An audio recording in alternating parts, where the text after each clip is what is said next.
Oh, there. All right, so we're rolling. I'm just an idiot. What a good way to start off the day. What's up, guys? I am here live with my buddy Jeremy here. There's nobody here yet, so I guess we'll just chill for a minute. Oh, okay. Yeah. Oh, there it is, yeah. Yeah, there we go. I'm going to pull it up here on YouTube. It's been a while since I did any of this live stuff. Yeah. Let's see. Let's see what's going on. Your channel. I don't like this awkward silence.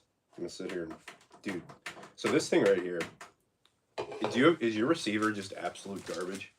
No. Mine is terrible. I have an Onkyo. It's amazing. Onkyo? Yeah. Is it like a great brand? Yeah. 70s.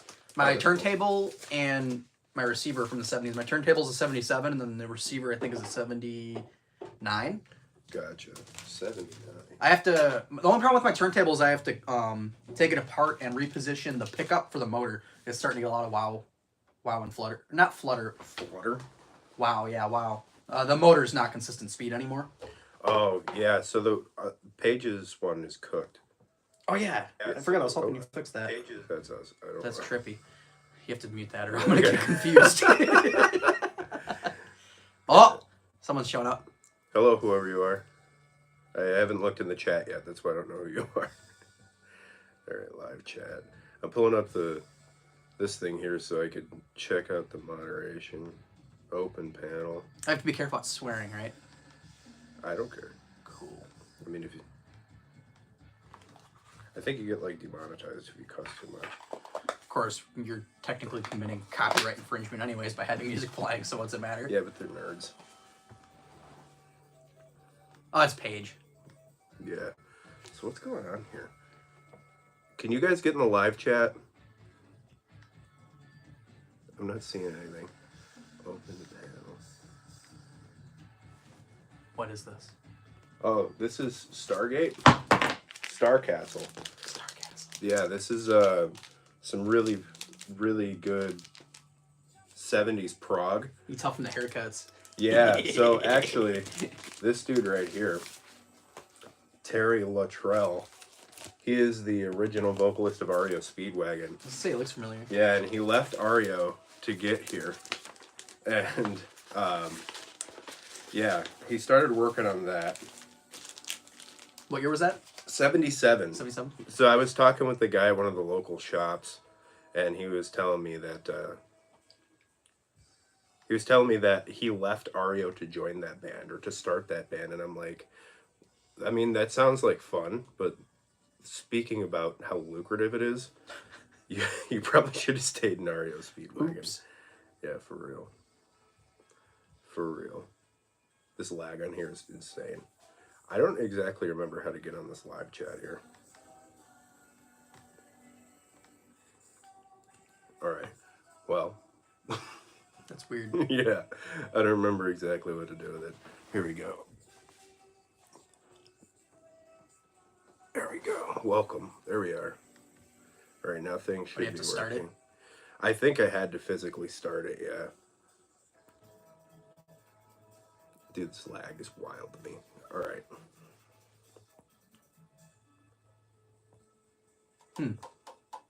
I never watch YouTube on my computer. So, what's up, Steve? How's it going, dude? Alright, so we got a couple of people in here now. We are going to be ranking the OPETH discography, which is kind of extensive. Yeah, they've been around for a while. Yeah, I mean, they started in 89, which is insane to me. Because when you think of 89, Death was 2 records deep. Autopsy just came out with Severed Survival. What else was going on in death metal? Nihilist was on their demos. Possessed was obviously out for like 4 years already. Heck yeah, Steve. We should all be listening to a lot of OPETH lately. Someone's excited for the new record, Yeah. I can tell. Me too, man. It's been wild. A lot of listening to the same stuff over and over. So for you guys who are here, I made a point of pulling out a bunch of really pretentious prog rock records to listen to in the background in celebration of OPETH, because I think that's what Michael Ackerfeld would want. Is there any Camel in here? No, I don't think I have any camera. Ah! This is just a stack that I just recently bought. But yeah, so as I'm talking about them, this is Starcastle, 1977, some Chicago prog rock. Really good, kind of like Yes, but a bit less heady.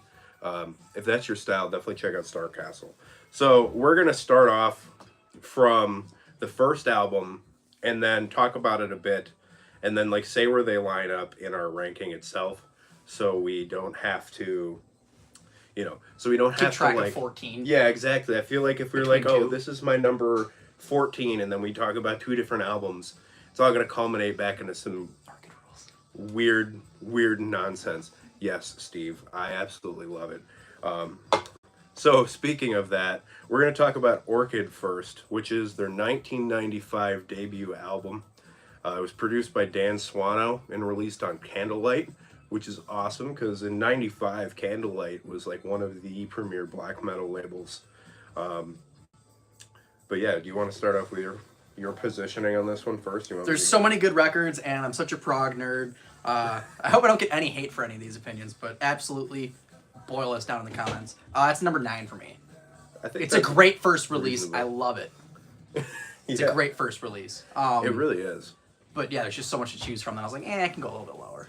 I think with this band, because of what it is that this band turned into, the reason that this gets cooked is because Opeth grew to be what they are.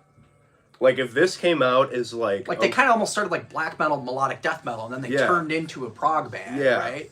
If they, like, had their first 4 albums come out, and then they broke up, people would have been like, this is the most premier 90s Swedish death metal. Absolutely. I'm fully convinced of that. It's just like everybody hold it in the same light as like Eternus, if you know them, the Norwegian band. Yep. Yeah, people would think about them like that. They'd be like a cult classic band. I agree with that. Yeah, because we had the prog rock and the prog metal stuff come out, like Blackwater Park.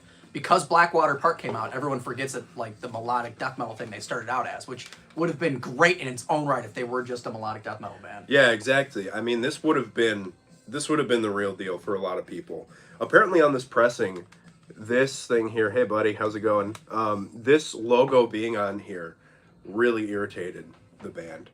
When They just wanted the it with picture. this. Yeah, they just wanted the picture, which is weird because it's just flowers. Yeah, how would you ever know? Yeah, I kind of hate when they do that. I mean, the spine's cool and all, but like, whatever. That's just the CD of it. So for me, I wound up putting this at number 5. This started off at number 2. Right? Yeah, I had that too. I kept redoing it. Yeah, like when I initially did this. Hang on, I remember when Orchid first came out. Probably the reason it's my favorite, just due to that. I didn't know what they would become later. Oh, that's awesome. Yeah, Yeah. if you remember when it came out. I mean, that's totally different. I don't know about you guys, but like the first record I hear from a band is usually my favorite. Yeah, 100%. Just because you get so attached to it, it's what draws you in to want to listen to more and look up about them and everything else, you know? 100%. So yeah, Steve, I entirely understand that. Absolutely. And that makes perfect sense to me. It is a great record on its own. And I just really like it. There we go. I had to refresh the page. Oh, nice. All right, sick. Yeah, but so yeah, I put Orchid into these albums over and over again. I just decided that it couldn't be as high as it wound up being. Just because of how good things tended to be throughout this band's entire career. My favorite song on here wound up being Forest of October. I agree. Yeah, that's such a great, like, it's got that dense melodic style. And they're always talking about black metal influence on this band's early career, and I definitely pick it hear up it. on You like hear it. yeah, on songs like that. I think the more atmospheric-y side of the Norwegian scene, like Olver, had to have been something that these guys were listening to. Obviously, it's not like exactly like Berktot or Netten's Madrigal, considering Netten's Madrigal came out after this. But that style of black metal had to have been something that really influenced them. But the Twilight is My Robes had to have been a close second for me with that. And then Under the Weeping Moon is obviously a classic. I mean, how do you not love Under the Weeping Moon? But yeah, so we're going to leave it at that one, I think, unless you have anything else you have to say about Orchid. Killer melodic Great death metal. debut. Yeah, seriously. Like we both thought of, this would be like a classic Swedish death metal album if they didn't turn into like the progressive masterminds that they really did. So, number 2, In 1996, the second album produced by Dan Swano, which is the second one being the only one after Orchid produced by Dan Swano, is this brilliant record, Morning Rise. I'm also a really, really big fan of this one. It's super, super awesome. So on these first two albums, they had Johan Del Falla playing bass and Anders Norden playing drums. So that's like the classic lineup of OPETH, but from what I understand, most of their early years was kind of plagued by really obnoxious lineup changes that kind of made the first 6 years of their bandship horribly unproductive. I don't know too much about that. Yeah, so the guy who originally formed this and Michael kind of joined in and then took the band. Oh, okay. He was like irritated at all the lineup changes, how they couldn't get stuff done. So this is like that classic era. Morning Rise sounds really black metal. Yeah, Goofy. Sure. Or Dude. godly, it says. Excuse me. It's super, super black metal. I think this one in particular is probably their most cult black metal. You know what I mean? It's a killer record, man. So Black Rose Immortal, fan favorite, I think, from this record. That's an amazing track, but honestly, Black Rose into To Bid You Farewell is such a good transition, and it shows what they're going to end up doing with the proggy songwriting. You get this, the Black Rose Immortal, it has its ups and downs as a good long composition should. It's like 20 minutes or something, right? Yeah.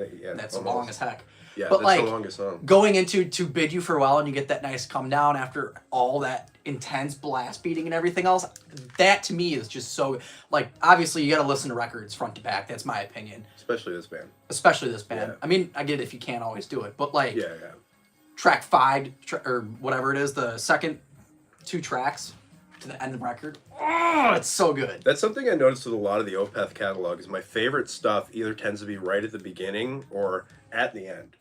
Like the middle stuff, I don't want to call it filler because it's definitely not filler, but comparatively, they really know how to do that kind of arc that a lot of people talk about with great albums throughout the years, where you start with a bang and you end with a bang, and then in the middle is everything else. For me, this record's my number 5. That's reasonable. Now this one actually fell a little bit less. This one fell a little bit lower than I was expecting it to. It fell at number 8 for me, which is weird because I would generally, just knowing my taste, I would think I would like this more than Orchid. Yeah, because you're more of a black metal guy than melodic death metal. Yeah, but I've gotten really into like the gothic death doom thing. Okay. Over the past 5 or 6 years. Number 3 for you, valid. Number 3, yeah, 100% fits well in the number 3 camp. I respect that entirely. Yeah, the number 8 spot is mostly just because everything is so quality from this band. I mean, there's like some stuff that's not as great, obviously. But because this band is as good as it is, it kind of has to. Black Rose Immortal is probably like my second favorite song on this one. I really love the song Nectar. The track right before it. Yeah. That Nectar, Black Rose, and To Bid You Farewell kind of feel, I mean, this whole album is really cohesive, but I feel like those 3 are almost like 3 movements of like a classical composition. Yes, I see what you mean. They fit really well, and I was listening to it the other day at work, and Nectar ended and Black Rose started, and I was like, this doesn't even feel like I switched songs. It flows so perfectly with it. And people hate on this because they feel like it's a lot of hodgepodge, like they're throwing riffs together. There's some in there. There's definitely times where there's no song under 10 minutes on here. Right. So there's definitely length for the sake of length to an extent with this band. And especially in this early years, they're kind of developing their style. But this album in particular, so it's just such a well put together record. I love it. I really do. All right, so we're going to go to number 3 here. The third album, My Arms Your Hearse from 1998. My Arms Your Arse. Possibly their edgiest album title, My Arms Your Hearse. It was produced by Fredrik Nordstrom. This is the first record where Fredrik Nordstrom hopped in on the production side of things. If you guys don't know him, he's from the band Dream Evil. It's like a Swedish power heavy metal band. And because the guy's been a producer for so long, he's done tons of work for other bands. He's played the keyboards on Arch Enemy albums. He's done a bunch of stuff on Hammerfall albums. A bunch of these big Swedish bands. And yeah, he's a powerhouse of a producer, for sure. But when can I take you from this place? That build up from the quiet section into that end, and it's not even that long of a section. That ending section with the double bass and the heavy riff, and no longer the acoustic slow singing. Words of my final demise. Holy fuck, dude. I love that section so much. I actually stole it. I stole it, and I was kind of trying to turn it into one of my own folk songs. You know, obviously I would give credit for it, but like that section is so good. I changed the lyrics a little. What do you say? yeah, Number two. for me. That album is a toss up between it and Orchid. Oh, you bought them same time in '98. That's awesome. Yeah.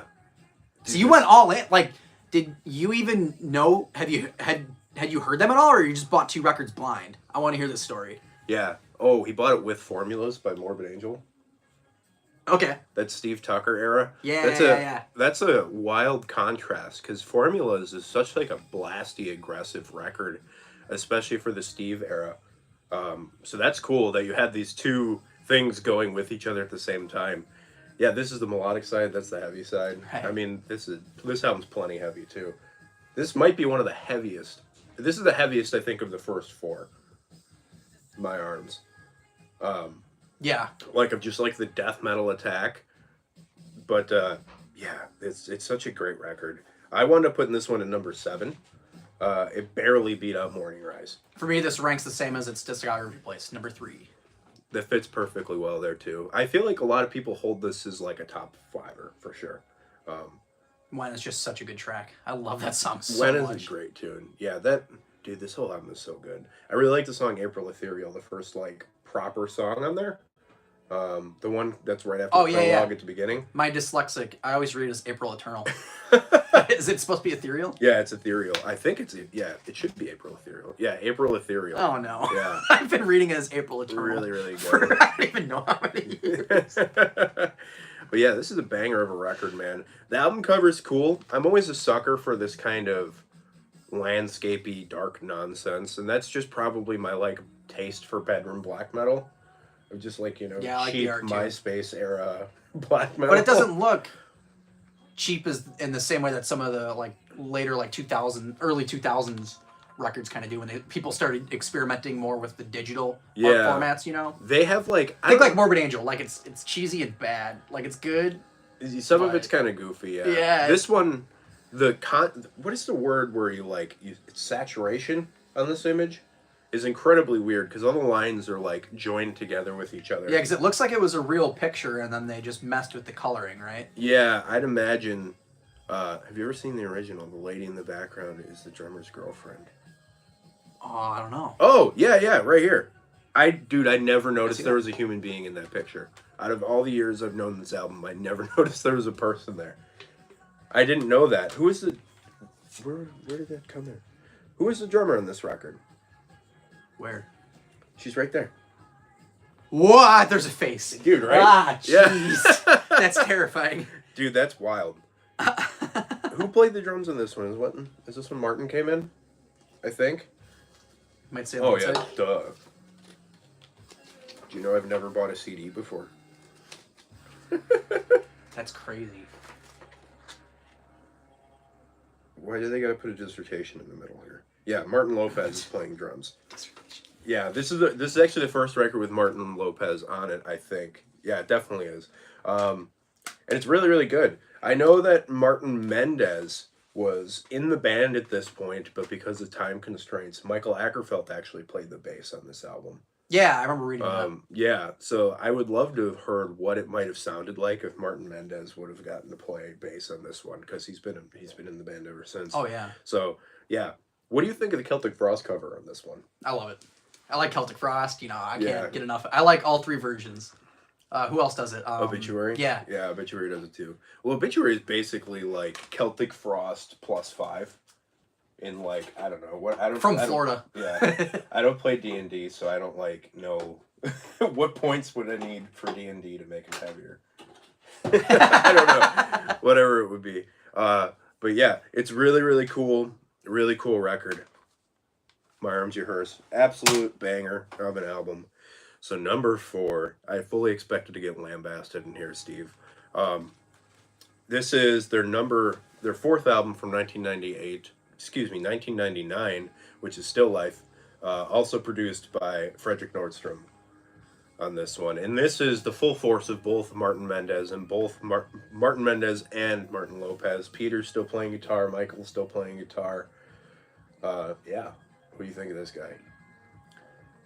So, Benighted, I've learned on acoustic. Oh, that's cool. It's very tricky to sing and play, though. I can't sing and play it yet. Yeah. Great track. Moonlapse Vertigo's okay. Face of Melinda, Black in Half. I feel like it's the most well-known tune on this yeah, it's a fan favorite off this record, right? Yeah. Benighted, I feel like is kind of a close second. I've seen a lot of people cover it. Yeah. Steve likes to get toked up and listen to this record. Nice. I used to do that back in the day with Panopticon albums.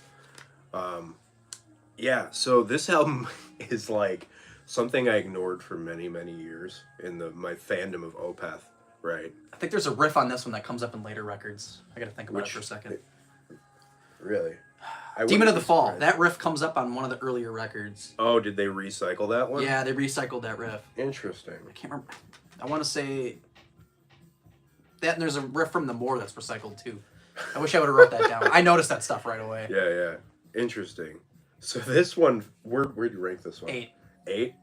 That's reasonable. That's probably more reasonable than my number 12. 12. Yeah, which is really bad. That and Emperor's Night Side Eclipse go perfectly. Dude. Interesting. I never thought of that. Yes. Well, this one, the production kind of destroyed a lot of my enjoyment for this one. And I'm not an audiophile, but this is like flat for me. I have an opinion about that later on for Yeah. one of their like most popular records. Yeah. And you're gonna be looking at me like, what? I mean, it's a preference thing, but like, And I'm not an audio nerd either. yeah. So like, I have hearing damage in at least one, if not both, of my ears. So certain like timbres don't sit well with me, right? And this one just kind of falls flat on its face for me. But yeah, I picked White Cluster as my favorite track off of this one. Yeah, I really like this. It kind of has this spacey feel to it. I don't know. There's something about like the controlled chaos of that song that I really, really like. And I actually like Moonlapse Vertigo as well.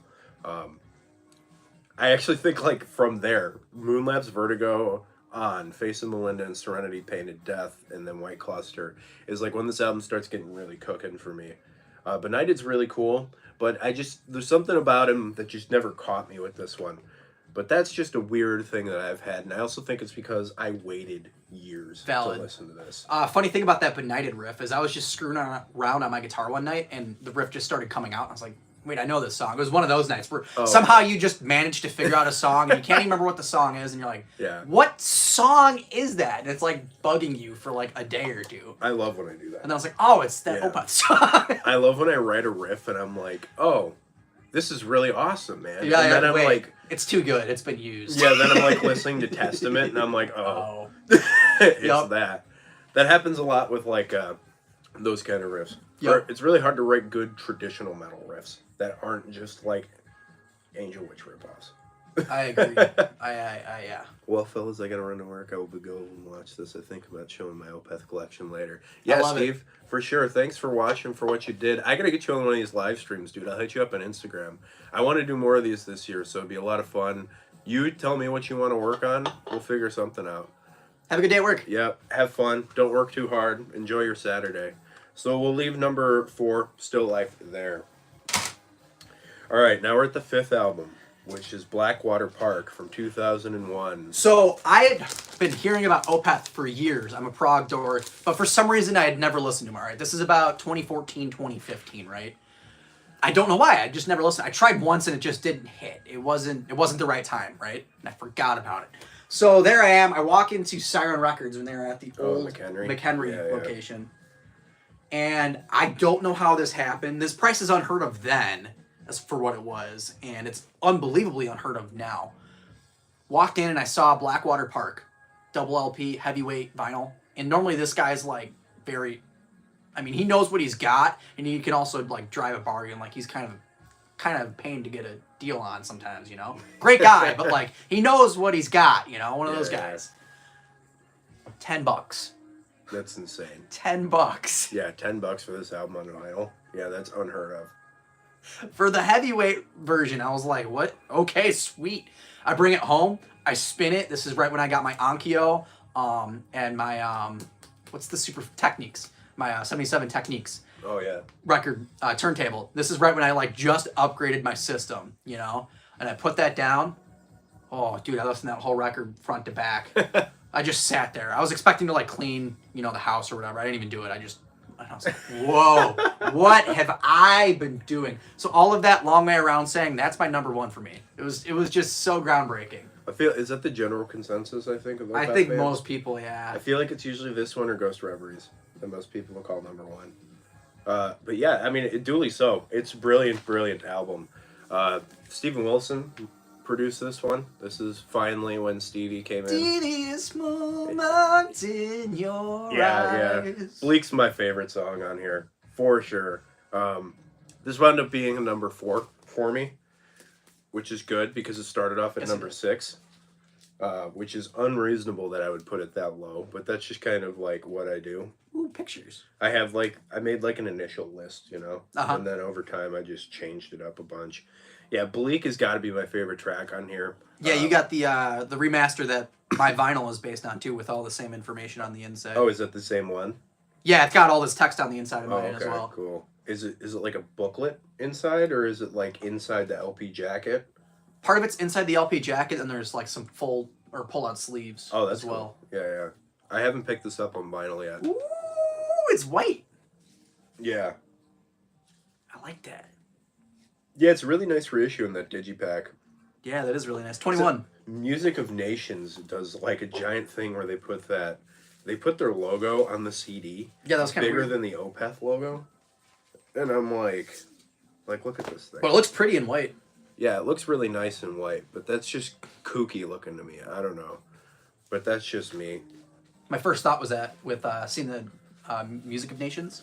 Oh, we're streaming backwards. Whatever, I'm not changing it now. We're like a half hour deep. What do you mean streaming backwards? It's mirrored. Oh. I didn't fix it beforehand. Oh, so you can tell we're a very professional thing here. I know exactly what I'm doing all the time. It definitely didn't take me 10 minutes to figure out where the live chat was. No, none of that happened.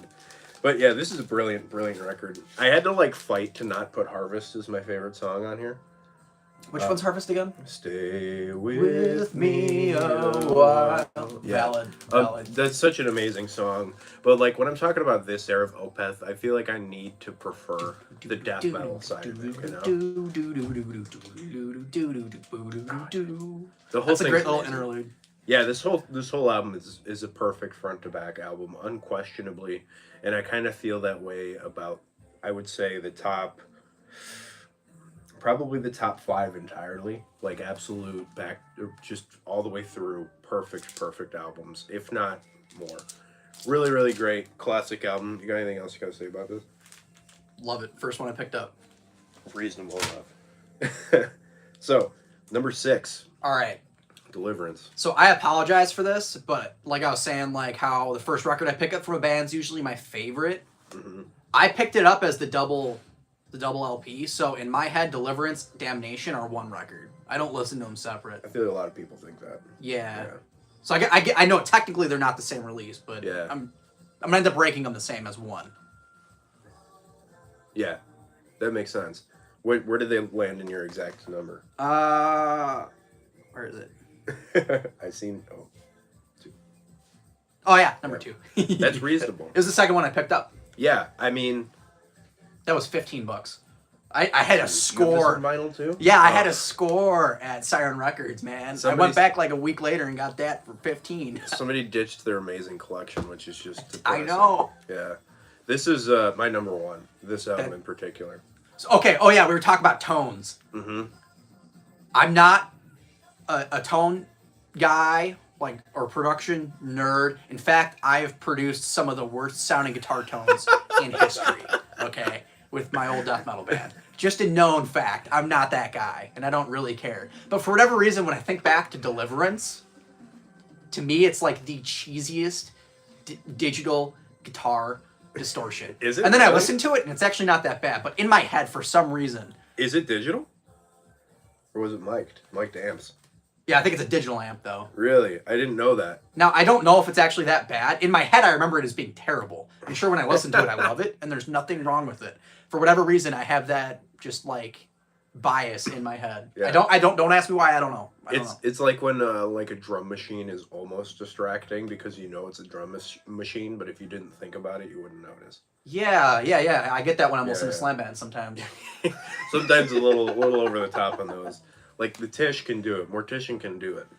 But The last track on this record, where it starts off with the which cheesy. It starts off with a bike or a car accelerating, and I'm a gearhead. You think I would like that? It's cheesier. Which track is that? That's the last one, isn't it? Oh, By the Pain I See in Others? Oh, maybe it's Am I thinking of a different record? I don't know. I don't remember that being on here. I don't remember it. But either way, that would be stupid if OPETH did that. No, that's on one of the OPETH is records. It? Yeah. What do they think they're doing? They're not Motorhead. It's like in the background. There's a riff going on. That's goofy. It's going to bug me if I got that on the wrong record. What was your favorite track on this one? Off Deliverance? Yeah, Master's Apprentice. Yeah, me too. There is a voice calling for me. That's actually the first OPETH song I ever heard. Oh, really? Yeah. I was... When me and you were hanging out, when I played live bass in Guna, you were talking about this a bunch. And then I listened to this. This is like 2016. Yeah, ish. Actually, no, it was before that. Oh, wow. 2015, maybe.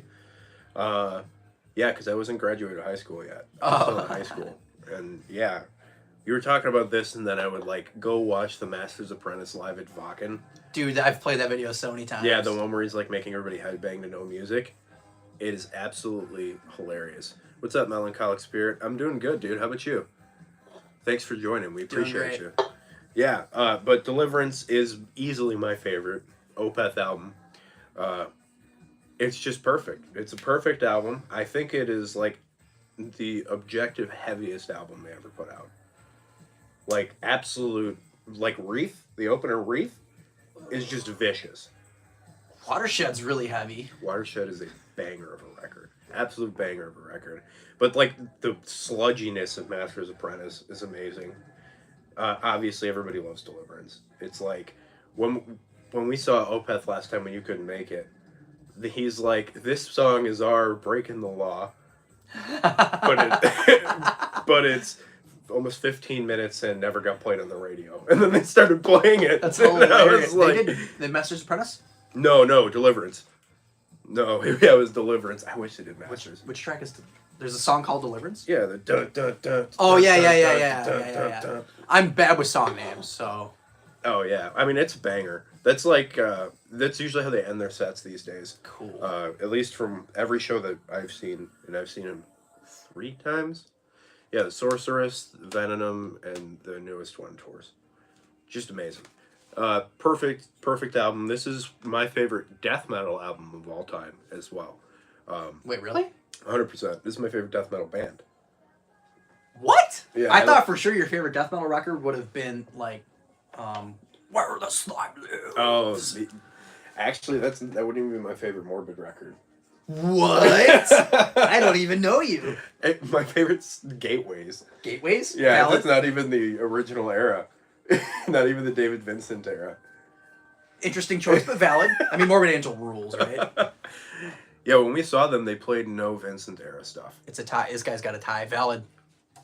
I can't argue with that, Bilbo. Except it's Still Life, though. You could probably argue with that. I mean, I could, but that's because I have weird taste. But I'm glad to see they listen to OPETH in the Shire. Is this your favorite? Wow. Yeah. Learn something new every day. Yeah, right. This is brilliant. I love it. Absolutely love this album.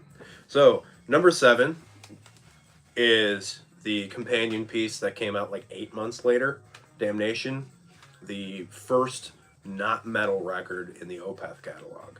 Full not metal record, Yeah, 100% So, through. I remember when we were recording the Apotheosis record, there's if you guys are familiar with Tony, I'm sure they have probably heard something about that, right? Some of them, yeah, I mean, some of them probably heard about it.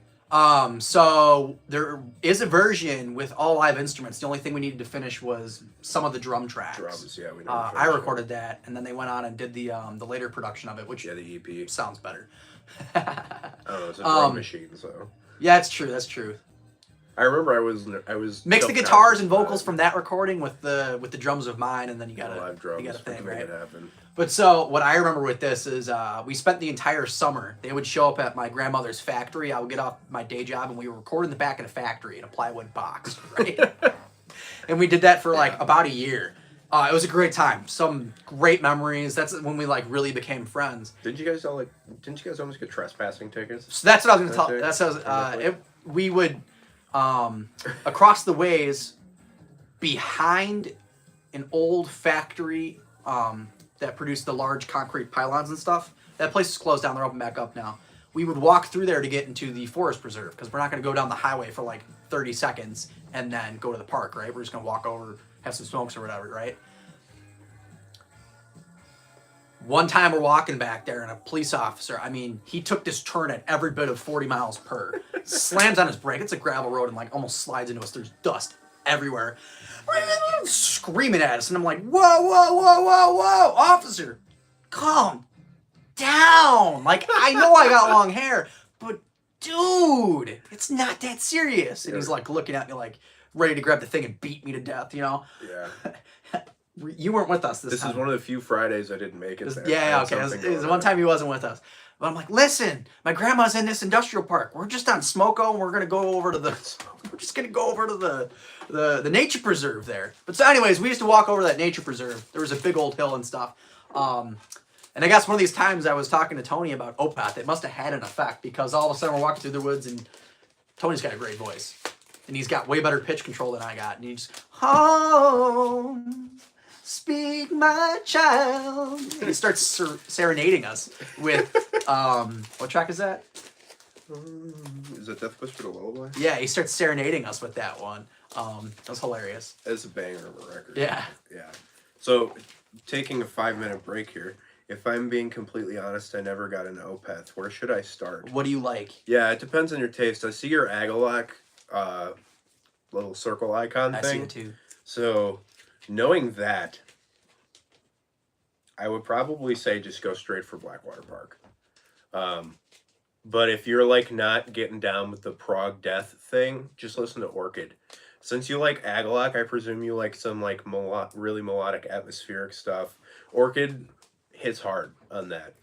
It's an atmospheric journey, and that's what I really like about it. So try Blackwater first, and if you don't like that, go for Orchid or Morning Rise.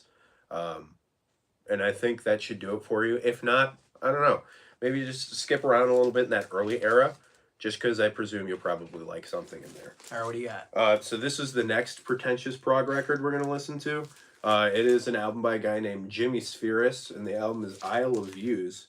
So this is like a jazz fusion folk rock album.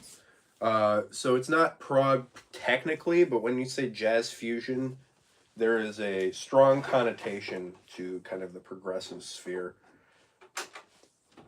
Really, really good. This guy died really young, too. Oh, really? Yeah, he died in the 80s, I think, and this album's from 71. Yeah, it's a really, really great record. I just picked these up this week at a local shop. Giving Jim Croce vibes there. Yeah, he looks wild. He looks like an absolute wild man. Yeah, Bilbo. Blackwater's probably the first place most people should start. But yeah, we were talking about Damnation, weren't we? Ja. Yeah, we were. So this wound up being my number 2. And I know it was your tie for number 1, so virtually the same spot. 2. So we... Oh, 2 tie for number 2, yeah. So we had the same spot with this one.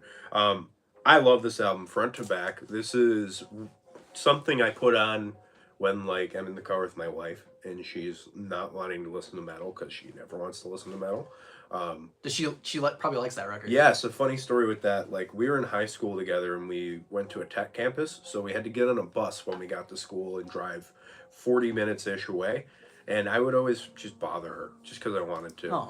Oh. And she wound up downloading this album on her phone. And then, like... About me. Sneaking over there. Yeah. And we started hanging out, like, later on, and I found this album on her phone. And I was like, that's wild that I did that. So Damnation holds a special place in my heart, generally speaking. It's just a perfect record. I don't know what exactly would be my favorite song, because I wrote down 5 in order of like, I guess, like To Rid the Disease, and then Death Whispered a Lullaby, and then like, I don't know, In My Time of Need, and then Window Pane. In my time of need. They played that when we saw them last. That was really, really good. That was a really, really great time. Really banging prog rock record, I guess you could call it. A sort of progressive. I think it's just a folk record. Yeah, it's definitely... I don't think it's prog. It's amazing, whatever you want to call it. It's a perfect album. And it's a great introduction for people who don't like this stuff. You know, people aren't into metal, or death metal at least. I think there's no reason you wouldn't like this album. Yeah, and then you start feeding them a little bit heavier records. I've done that before Yeah. with my little sister. Yeah. She was not into death metal, and I gave her that and Pale Communion. I was going to say Pale would be the next one I'd hand over. That and Pale Communion, and she's listening to that, and then I kind of started feeding her some heavier stuff, and yeah, she's going to get into a death metal soon. I'm excited. Slowly enough. Perfect album, number 2 for me. All right, 05, the other fan fave, Ghost Reveries.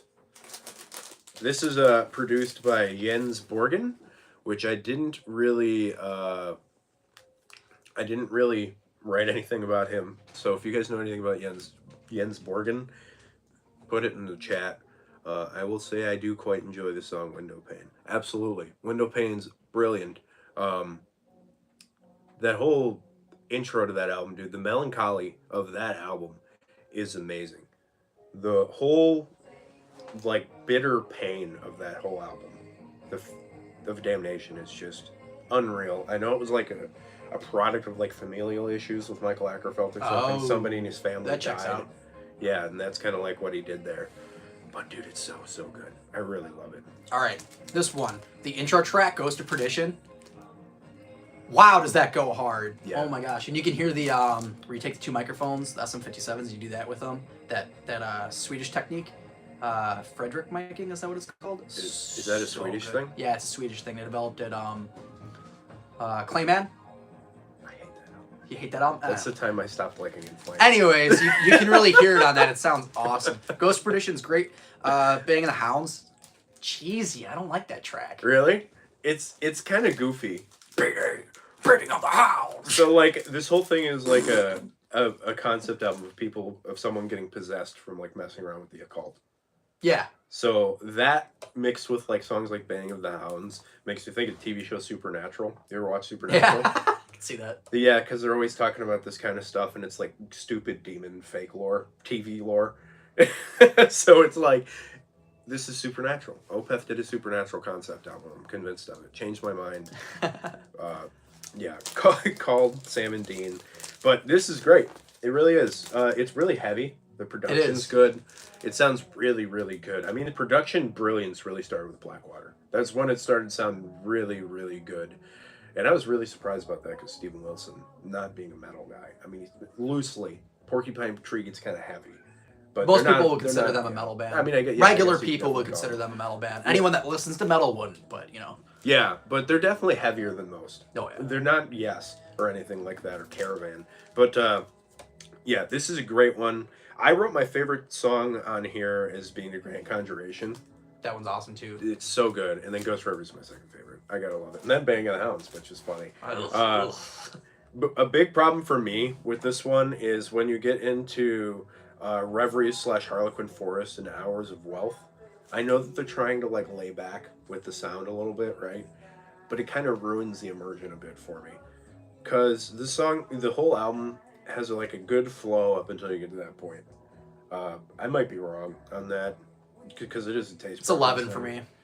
11? Production's great, but I don't really care for it. Oh yeah, I put this number 6. It almost beat Blackwater Park. Well, but then Blackwater got moved up 2 more. So. Right, that's right. Yeah, so that's just my initial nonsense. I feel like they were, because of what comes out after this one, I feel like this was like a shift in their sonic style and production, and you can hear that. I don't think they knew what they were doing on this record. Yeah, it definitely feels transitional. Because it's almost just a straight death metal record. It's not really a prog metal record at all. You know, I never really thought about it like that. Because, yeah, when you think about, like, Ghost of Perdition and stuff, it's not super weird. No. Like, they're long songs, but they're not weird. It's as weird as, like, Edge of Sanity. And they're a prog death metal band, but, like, when I think of prog, this is like where I think of prog death metal. Yeah. Which is funny because there's like no bands that sound like this, bar like the first two Black Crown Initiate albums. They kind of sound like this. But yeah, you're really right. I didn't think about it like that. This is more of a real regular death metal. Yeah, which is good from that perspective. But as an OPETH rating, 11. Yeah, the time signatures aren't super crazy. No. Huh. That's good to know. But yeah, number 11, I get it. Number 6 for me. Regardless, even low bars for this band is still like at least an 8 out of 10. Right. In my book. Number 9, Watershed. Oh, this is my number 4. Congrats on 10 years. Woohoo! Thanks, dude. Yeah. Yeah, that's crazy. I've been doing this for this long. It's just insane. Absolutely insane. You want to go with this one first? I said it was number 4 for me. Oh, yeah. So it's 2008. I didn't write who produced it because my mom and my cousin came over and I ran out of time to finish my notes properly. I love when they got these old, these little stickers and stuff. The hype with, stickers? like, yeah. Dude, the hype stickers are goofy. They're A absolutely haunting, goofiness. epic masterpiece featuring Porcelain Heart and the Lotus Eater, which I guess must have been the singles. Yeah. So the Lotus Eater is my favorite song on here. Which one's that again? It's the one where it's just like eerie sounds and then the drum fill the... And then the... Liquid is in your throat. Yeah. Hopeless you lie. Yeah. Yeah, that one's the best track. Yeah, that's my favorite on here. Though I was really blown away by him singing over blast beats and doing harsh vocals over the groove riff. Oh, so cool. It's just such a great intro. Yeah, that's an amazing thing. And then, Heir Apparent going into that just fits perfect because the end of Heir Apparent quiets down a lot, so you can kind of get into that. This band flows so well. Yeah, they're like in their peak on this one for the prog death metal. Yeah, thing. the composition, the production is gargantuan. This album sounds huge, like absolutely huge. Coil, I love Coil. That's the one with the duo, track, right? Yeah, Yeah, I love that can duo. See you. Amazing. The end track has something about Rosemary's Letter or something. Or... Oh, Hex Omega. Yeah. Yeah. I kind of forget about that song sometimes because Hessian Peel was right before that, and that one always gets me too. But Burden on here, dude. Burden. I once upon a time. Yeah. That's another one I remember him singing in those days when we were recording that record. Yeah, this album, I have it in my CD player in my car, and I'm driving down 14 by that Thornton's going to your place. Yeah. Like, it literally sounds, that's what this album sounds like. I literally picture that almost every time I'm sitting at that light. Yep. That's what I think of with this album. So this one is number 3 for me.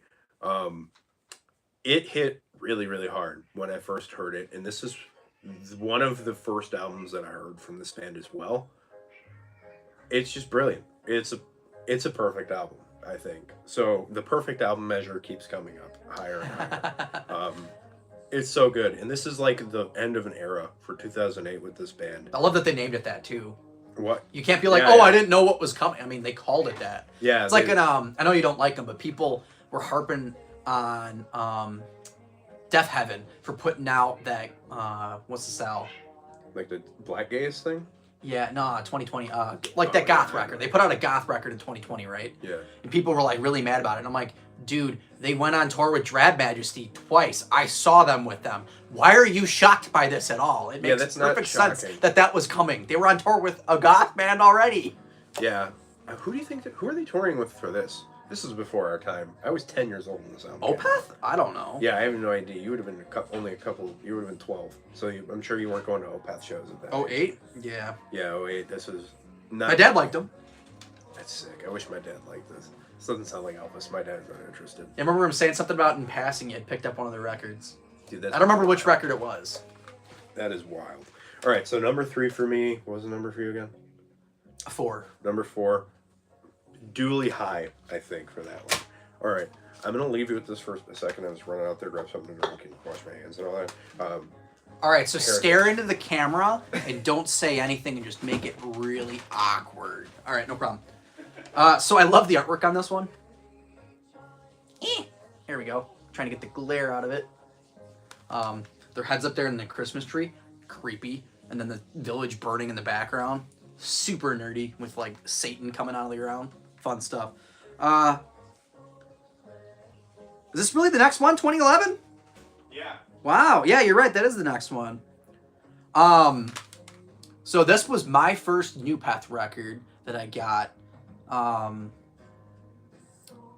trying to think of how that part of the song went.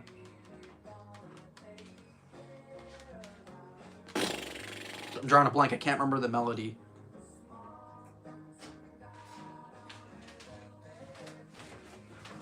Do you remember the melody of the first song? No, I barely remember this album. I barely remember this album. I've listened to it, but it is... this fella should start one. Yeah, I've been trying to do it for years. I've been telling him that for, I don't know, 9 years? So, I'm close to either buying a house or I'm just going to keep renting the one I'm at. But, so I'm going to start the channel and I'm going to start by building, like, my racks and stuff. That's what I want to do. And then go from there. That's a cool idea. One of my videos that I put up early in my channel was, like, showing my CDs shelves that I built. Oh, thank you. I appreciate it, by the way. Yeah. Yeah. But that was something I put up because, like, Count Blagareth put out a thread video of, like, hey, you guys want to show us how you store all your music and how you home make all your stuff. I feel like I should do that again because all of my racks are home built except for like the 2 overflows. Brandon Munson, one thing about OPETH, they're probably the most flexible band ever. I love their Circle of the Tyrants cover and the Remember Tomorrow cover. I forgot about the Remember Tomorrow cover. When did they do that? What record was that? Hang on. One of the earlier ones. It was a bonus track. Remember Tomorrow cover. I got my coworkers. Let me hit the Metal Archives. Yeah, I got my coworkers into OPETH via Damnation and that Remember Tomorrow cover.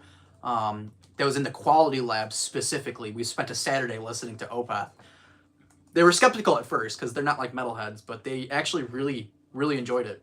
The Remember Tomorrow cover, the reason that the one coworker really like didn't end up getting into them and then into metal actually was because they were a little bit older and they knew the original version of that song. So like it hit with them, you know, pretty good. What song is that originally? Geez, I'm gonna get it wrong if I say. It was a bonus track on My Arms Your Hearse. Yeah. What is this? I don't want anything from you, AI. Leave me alone. That was weird. It's because I hit something stupid. Whose song is that originally? I'm gonna get it wrong.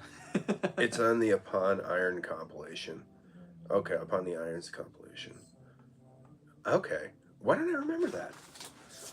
I thought really it was a bonus good. track. It's I looked it really up and good. it said it was something on My Arms, but I might be wrong. Whose song is that originally, Brandon? I don't remember. Oh, it's a Maiden song? Dude. Yeah, it is Maiden. It's the original singer. That's right. It's on the Killers. Gotcha, record, it's on right? Killers. Okay, that's why I didn't remember it off the top of my head. I don't know that. Yeah, I was gonna say Maiden, but I as was like, no, it's not right. But yeah, it's the original singer. I do like those first 2 Maiden records quite a bit, but I do not know them very well compared to like the classic Number to Seventh Son era. That's like I had most Maiden, but yeah, I haven't listened to it in so long. It's probably been 10 years since I listened to early Maiden. Sometimes when you get deep into the metal thing, you start to forget about how good. Self-titled. Yeah, actually, that some of sounds the right. bands are. Not Killers. You're right. Regardless, it's the first 2 records, yeah. The Iron Maiden AC/DC era. That era of Maiden. I like the early AC/DC stuff, actually. Me too. I like that. I like the early Maiden stuff too. It reminds me a lot of Riot. You listen to much Riot? Yeah. Like Made in America. I feel like there's a strong crossover between those 2 styles. I mean, they're not the same style. 12 for me. This is number 12. Yeah, this one ranked pretty low for me as well. This was number 13. I barely remember anything off of this album. I really like the song The Lines in My Hands. I've watched OPETH or Michael talk about ripping people off to write that song. I think it was a Jethro Tull song that he did, which is great because I've loved Jethro Tull since the beginning of high school. Before I liked OPETH, I liked Jethro Tull because my mom has always loved Aqualung. Yeah. I have her copy she bought in '73 when that came out. Oh, that's so cool. Yeah, so that's really cool to know about that. But this is a particularly forgettable album for me when it comes to this band. Just kind of like that. Dude, Tull is so good. So I've had people ask me about putting out albums that aren't, I've had people ask me to show my CD collection that isn't metal. And since I got a couple of you guys here, I figured I'd ask, would you guys rather see my folk collection first, or would you guys rather see my prog rock collection first? Was your channel dedicated to metal? Pretty much. Oh. Like 90% of the time. I do talk about other stuff. There was a time where I was showing a lot of other stuff. Yeah, dude. Grew up on Tull. Nice. You grew up on Jethro Tull. It's setting a real high standard for other music for you. So, in grade school, I should have picked violin because I was playing guitar already. That would have made way more sense. But I thought the flute was cool as heck because Grandma listened to Jethro Tull. And naturally, because kids are awful, their frontal lobes are not developed, and they're mean, I got bullied like you wouldn't believe for choosing to play the flute. And I tried to be like, well, Jethro Tull, yeah, that did not. Like, that absolutely did not. They're like, what boomer nonsense are you talking about? Yeah, that just made it worse. Made it so much worse. All right, Melancholic, I'll do the folk first. I was going to put that out yesterday. I just ran out of time to film a video, so next week I'll probably throw one. Yeah, dude, I got you. I really like a lot of the traditional stuff. If you probably, I don't know if you know that or not, but I'm a big traditional folk guy. So we're going to go on to the next record here, which is the 11th album in their discography, which is 2014's album Pale Communion. This is a great record. Number 6. Yeah, this is a killer record. This record brings me back to 2017, 2018. No, 2018 actually. Recording. It was the first record I had like fully tracked at a studio. That was at Waysound. That was the Mark Sacrifice. Yeah, yeah. It brings me back to smoking cigarettes and smoking vapes outside in like minus 10-degree weather, but it feels warm because the sun's hitting because of where the building's positioned. And then we would like go back in and lay down some more tracks, Evan and I, and it was just such a good time. And this was spinning in the background on the way in. Was that what year were you recording that? Like 2018, 2017, 2018. Okay, gotcha. Yeah, so this was the newest record at that point. Yeah, it was. Yeah, Evan was gonna make it here, but Evan couldn't get off of work, so Evan's fun. It's just us two. Y'all think I got ADHD? Once I start like learning more Dream Theater, I'll get Evan we gotta get Evan on for Dream Theater. Because I've recently developed a taste for that band. I have like 4 or 5 of their albums now. Finally. Dude, it took me so long. It took me most of my life of listening to metal to like Dream Theater. So that would be a great thing for Evan because Evan's all about that band. So this is what I was talking about before with like the kind of like cheesy, like people just started getting into digital art type of thing. Which is crazy because it's 2014. Yeah. It's like... and I don't even mean that to say like it's bad or anything, but I don't know, just something about it. It's kind of cheesy. How could they do that with Roadrunner money? Right? Dude, you got me to Towns and yeah, nice. That's what I'm here for. I'm here to get you into Towns Van Zandt. That's actually what I'm here for. Looking for the flag, but it's probably in your bedroom. It's not up in here anymore. I only have 2 flags up in there. Chef's got a giant Towns flag. Yeah, I have the debut album cover that I got made. I used to buy bootleg cover flags that you could get made on demand, and it's the dude who plays guitar in Mortician. Well, you can figure it out. He doesn't like...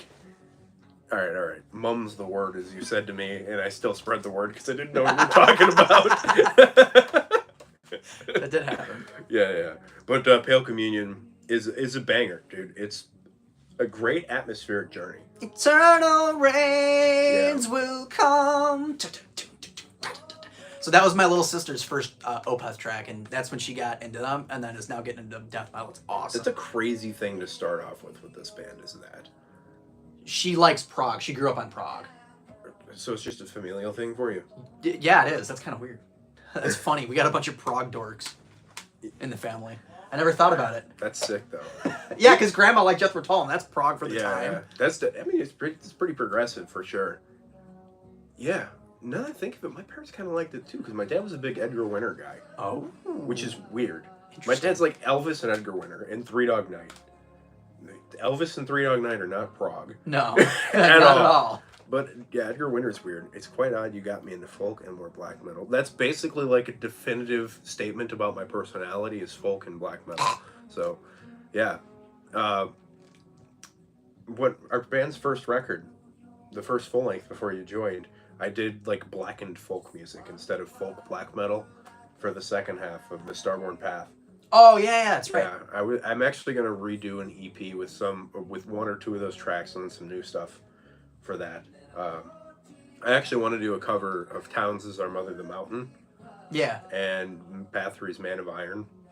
And I was going to do Long Lost to Where No Pathways Go by Summoning with all acoustic instruments. Cool. But it's like a 9-minute song, 7 to 9 minute song. Yeah, it's tough. It's tough to get it going. I've slept on Blue Oyster Cult, and I don't know why. Because every time I put them on, I'm like, this freaking rules. But BSC's really cool. I don't really own anything. I have like one live record, which is good. Yeah, they're so odd. There's something about that band that is just immediately recognizable. Like their style is not super out there, but there's like an atmosphere to every BOC record. Yeah. That's just super fun to listen to. On the Heavy Metallurgy channel, I'll have to check it out. Thank you. Yeah. The first one's great. I wasn't even that into them. And on Heavy Metallurgy, they did you remember? Have you watched Heavy Metallurgy? Yeah. They did like a 5.5 hour stream ranking the entire BOC discography. I love it. Dude, I listened to the whole thing when we went to Metal Threat. That's what I was listening to in the cars because it took me 2 hours to get there. Right. And I didn't even like them that much. I was just glued to it. And then after that, I started listening to it more. I like Agents of Fortune and stuff like that because I read somewhere that was one of Cliff Burton's favorite albums. And when I was in high school, that was like a way to get me to like something is Cliff. The first POC record's great. Interesting. We've gotten sufficiently sidetracked. Yeah, we have. This record is amazing. It's a really great addition to the kind of paradigm that's going on at this point where there's this prog metal, prog rock band. I had a bit of trouble with figuring out which song's my favorite, but Moon Above, Sun Below is probably my favorite. Yeah, that's a great song. A good one too. Cusp of Eternity is a really great one. The like uncomfortable tension at the beginning of that song is really cool. Again? Yeah, that's a cool riff. Yeah, that's a great song, and they played that at Vakken, and so I watched that live video when I was getting into this. When you were there too. Yeah, I was at Vakken. Yeah, someday. This is someday, right? Yeah, this was the newest album when I got into this band. So, so I was watching a bunch of that. River is a great song. It's the 12-string acoustic track in the middle end part of the album. Oh yeah. Yeah, it's number 6 in here. That's a great one. And Goblin's cool. It's like a stoner doom jam, almost. Which is cool because I feel like that's what they did on the next record. Yeah, they definitely did. So Pale Communion for me thing. is number 10, only because it kind of had to be compared to everything else. Where did it wind up for you? 6? Yes. Yeah, 6. All right, so since we started talking about stoner doom, Sorceress. Dude, were they hanging out with the Sword for this whole record? It's awesome. It sounds like they were hanging out with the Sword. That's who they toured with when we saw them. Right? Yeah, it makes perfect sense now that I think about it in that lens. It sounds so good. It's a cool record. I miss the Sword. I think I heard they're getting back together though. Are they? I know that they did those like couple acoustic records. Wild album cover. So good. Yeah, but I gotta flex the signatures. I paid like $30 for this to get all the signatures. Yeah, you did. So did you. I think you have this. You didn't destroy it, did you? No, I got it on vinyl. I might have destroyed it. So I'm fairly chaotic in my lifestyle sometimes. I used to drive to work and I would just open coffee mug in the cup holder, and I built this giant where like the center console should be. I took that out. I don't need that. Took that all out. And I built this giant CD rack that would slide out to reveal more CDs. And so that was great, fine and dandy, except for the open coffee mug would be sloshing around on my drive to work and getting all over everything. And I kind of trashed a lot of my CD cases. Yeah, records are totally listenable, but yeah. I remember you took Eaten Back to Life out of your car because every time we were in there, that's all we'd ever put on. And either my friends groups, either my own metal band or these guys, they would get in and everyone was like just on a Cannibal Corpse thing for like 6 months, and that's the record they would put on. Every time. Like, I gotta hide this thing, like a 2-year-old. I gotta hide it. Yeah. I gotta hide it. I know this album way better than I should. Yeah. Because of all that. I feel like that is one of the least amazing Cannibal records, but it is so fun. It's fun. A thrash record. Oh, yeah. It's really a thrash so record. It is, yeah, it's great. 10. This one's number 10 for me. Yeah, this one's my least favorite. It's my number 14. Really? Yeah. I guess I'm sleeping on the next one. It mostly just hit there out of necessity, and some of it's kind of forgettable for me, you know? Like, I like a lot of the songs on here, but particularly Will-O-Wisp is my favorite song. I'm a sinner, Oh, the and I opening track? worship evil. The title track is really, really good. Currently stuck on Cannibal Valid. Which era? Which era of Cannibal are you listening to?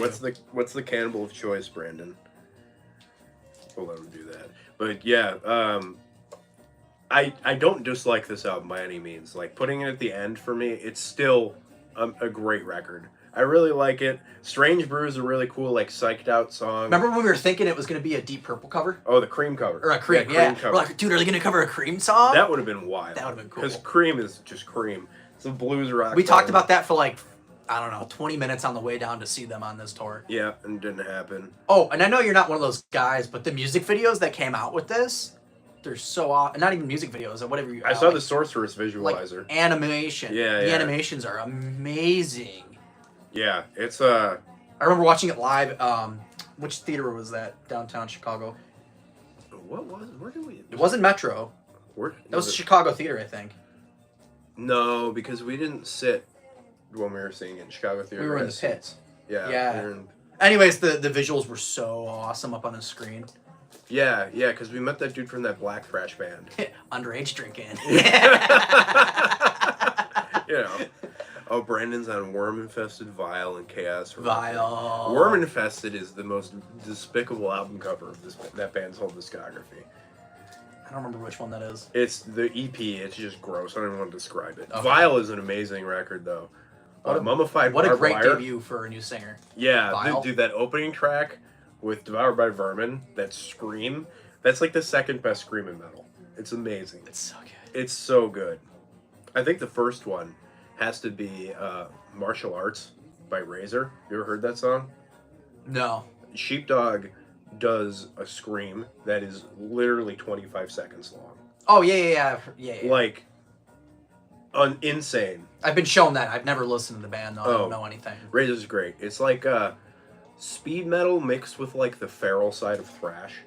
The feral side. You know what I mean? Yeah. Like, Not the pizza side. Yeah, not the pizza side. The really aggressive side. Really great. But back to Sorceress. Good record. Not my favorite. All around decent record. You got anything else you want to say? The Sword's rules. If you like this record, listen to The Sword. If you don't know. Yeah, you gotta listen to The Sword. I have a couple of their records too. Which is funny, I don't like that as much, because I was like a stoner doom guy.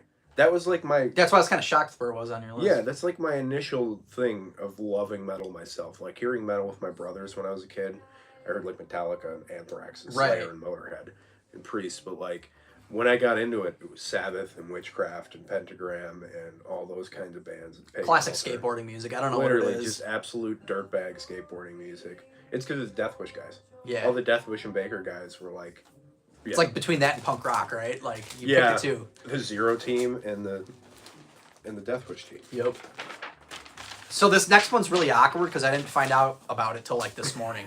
I had heard about it.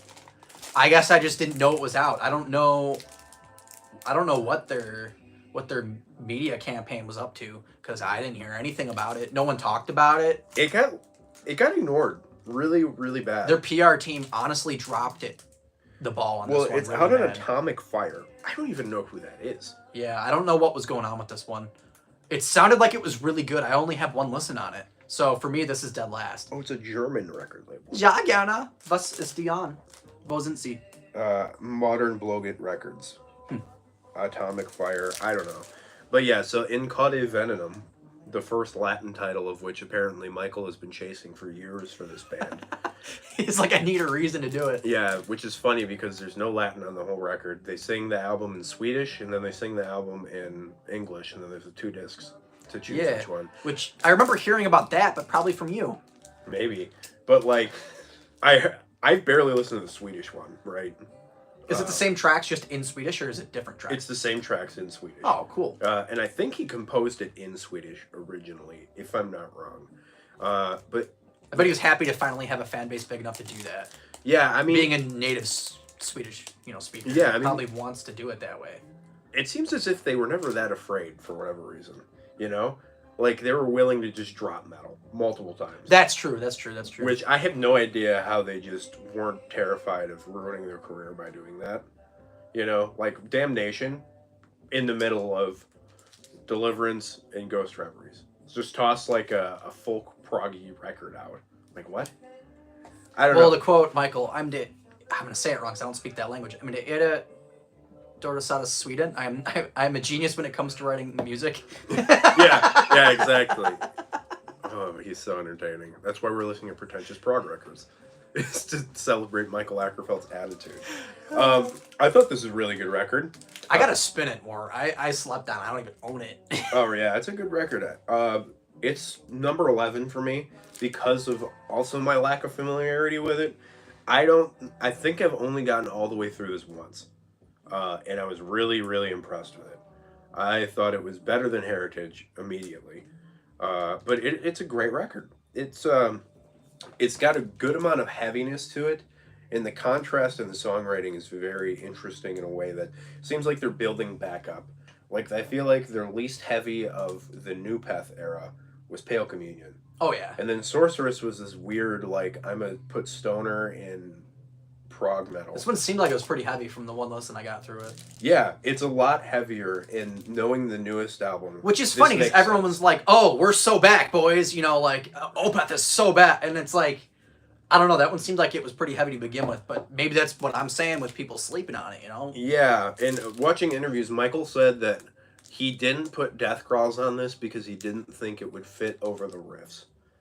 But if he would have put death growls on this, it would have fit perfectly, I think. Not all over it, obviously, but there's some heavy parts on here that I think could fit pretty well with harsh vocals. Especially, like, my favorite song on here wound up being The Garroter. It's a really dark, bleak kind of a tune, as OPETH kind of does with their sad boy lyrics a lot of the times. But it's a great record. It's a good progressive metal album, and it's almost heavy enough to be the next one that comes after it, which is the newest one, which is Last Will and Testament. All right. I don't want to get made fun of for this. Prog lyrics tend to be cheesy, and I am okay with that. But for some reason, the lyrics on this one kind of felt extra cheesy. But also, it's so good. Yeah. But it's so cheesy. Yeah, the concept's weird. Like, just Something about a father passing away. And there's a will and testament. Yeah, it's like all the family's back in the house because the patriarch of the family died. Yeah. And then they're distributing all of the, the stuff from his estate. And then, like, all kinds of stupid crap happens. He's got that funny talking thing. He started doing it on the last the one before this one. You know, and then he does it a lot on that. No. The narration? That's Ian Anderson from Jethro Tull. Talking on it. He also plays the flute on this. Yeah, he does. Ah, that's so cool! I love it! He did the narrations on it. Oh! Full circle. And it fits well because he's like 80. So full circle. Yeah. Dude, I didn't know that was him. I bet Michael was over the moon. He had to be, oh my god. It had to have been the craziest moment of his life when he's like, I have Ian Anderson in my recordings. He would have been, yeah. Yeah, because he's been really, like, harping on that band for years at this point. Last will and testament of Father. I think that's my favorite on that record. Yeah, paragraph 1. Yeah, they, the weird squiggle lines thing for the song tracks. Yeah. That was quite confusing. That's a symbol for paragraph. Correct. Which I only learned after people explained that to me. I knew it, but I was like, I kept thinking when the singles were dropping that after the record came out that they would have like a quote-unquote real title. I was not expecting it to stay paragraph 1, paragraph 2. I thought that was like a temporary placeholder thing. Nope. That's just the song titles. Here's what they got in here. A concept album about a man's life and his will rather than being inspired by his own family. The idea came to Michael Ackerfeld when he went to evaluate a deceased man's record collection as a favor to a record store owning friend. Nearly all the songs on this album start with a section symbol and a number next to it in their title, except for the closing track, A Story Never Told, denotes paragraph. Oh, this symbol is the Swedish symbol for paragraph. The album was scheduled to be released, whatever, I don't care about that part, but it was postponed because of manufacturing nonsense. Regardless, it was really, really cool, man. This album is a joy. I was so excited when I heard that first single. I called him. Yeah. That's pretty much how it goes. It dropped. I got news that it dropped like 10 minutes after the single was out. I called him 20 seconds into the single, chef, chef, chef, chef. He's growling again. He's doing the roar. He was at work. Doing it again. And he was like, what? I was like, he's doing the roar. You gotta listen to it, man. Yeah, and I took forever to actually listen to this. 2 weeks. I counted. He went out and he picked up a copy for me. I listened to it that night. 2 weeks it took him to listen to it. That one's the only one I've not heard. Oh, dude, you got to get on it. The Last Will and Testament is worth your time. 100% worth your time. It's not the most amazing thing in the entire world that you've ever heard, but it's amazing. Nonetheless, it's fun. It's really dark. The atmospheres on here are really, really good. It's just somber and uncomfortable. There's like a tension that builds up throughout this whole thing. That is just, bar none, the most tense, I think, of all of their albums. It's like if you were to see a spider in a movie Yeah. crawling around in the web. Yeah. It's like that sound of, like, metal. You know what I'm talking about? That when things are eerie. It's a really eerie record. Yeah, I was really impressed with it. And when the show that I went to in Milwaukee was the first time they ever played these songs live. Ever. Cool. So that was really cool to get to see that and get to say that about this album. This is really, really a great record, all in all. My favorite, I think, was Paragraph 3, but I kind of slapped that on there because I kind of forgot which songs are which, considering they're just numbers, basically. Which, that kind of irritates me. So a lot of bands... Sorry, hold up. Sorry, I just heard the melody from Lord of the Rings. That doesn't surprise me at all. Is this from Lord of the Rings? Oh, I don't know. This album cover's cool. Yeah. But I heard the influence there for the film score. Yeah. Just now for a second. I heard the... That's really funny. I once took an hour. I had to listen to an entire... not Faceless. What band? German Tech Death. Obscura. Had to listen to an entire record and a half of Obscura to find the section of the solo where the guitar player quoted Cynic's "How Could I" guitar solo. Or no, the first track on that record. I heard that melody and I was like, yo, this is a Cynic quote. They're quoting Cynic on this guitar solo. Which Cynic record is that? It's the Veil of Maya guitar solo, the second guitar solo, the one that Paul Masvidal takes. The beginning melody, the first like 8 notes.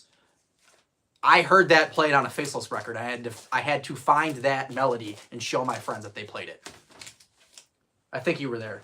Was I? Yeah. I don't remember. I really don't. Just the way I am. So this next pretentious prog record. I love the TV yellow on this record. Yeah, is Baker Grovely Army. Yeah, that's what it is. So we were just talking about... Telecaster yellow. Literally. We were just talking about Cream. This is Ginger Baker's band after Cream. Oh. And it's like sort of prog. It's not super proggy, but it's a really good, like, psyched out jam album. That's got a touch of prog here and there. These guys with the spiky hairs and the yellow faces, they look like they're from the Monarch, from Venture Bros, but like they've been like mutated somehow. But they look like the Monarch villains, and I love it. I didn't even notice these guys shooting craps over whatever that's supposed to be. Oh, they're gambling. Did you like Venture Bros? I didn't really watch it much. What? Venture Bros is awesome. Yeah, I didn't really watch a lot of it. I look more aggressive yellow. Turn this up. Yeah, it's a banger. Yeah, they grew hard on this album, dude. I blind bought this based off recommendation from the owner of the record store. But what was your number for this one? Where'd this land? 7. 7? Mine was 9. But pretty comparable area. But that's the whole OPETH discography. We did it somehow. Yeah, it was a lot of listening. I kind of slacked on my research a bit. I probably should have not, like, slacked on it as hard as I did. But sometimes... You were valid and heard. I had plans of bringing notes and history and all kinds of stuff, but I just kept listening to the records. Yeah, I just like was trying to fit it in between like whatever else I was in the mood for. A little drum solo. Mm-hmm. Yeah, this album's a banger, dude.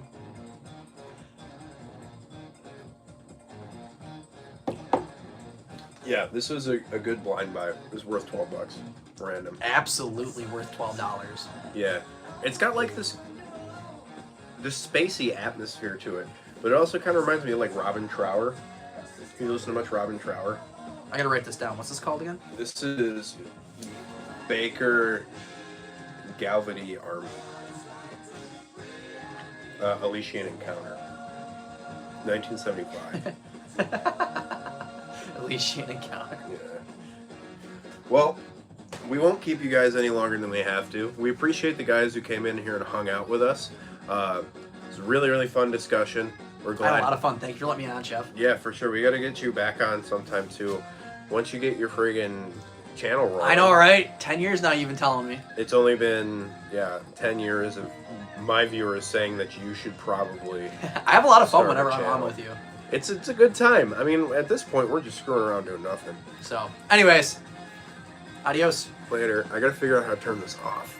Again, back to my incredible. We could amount smash of the phone in half. professionalism. That'll end it. I think I don't know if I have insurance. Oh no, don't do that then. How do I stop this? Maximum sorrow time. Good, thanks. Yes, big spookies. Actually, one thing I did want to say before we took off is, did you notice like there's like that gothic element of the first couple of albums? Gothic? Yeah, like they have the same atmosphere as like the gothy Death Doom. The like melancholic sorrow. Ben just said the maximum sorrow time, and it made me think of that. That's hilarious. Those first couple of records have like some of that goth melodicism to me. Do you think they were listening to goth stuff?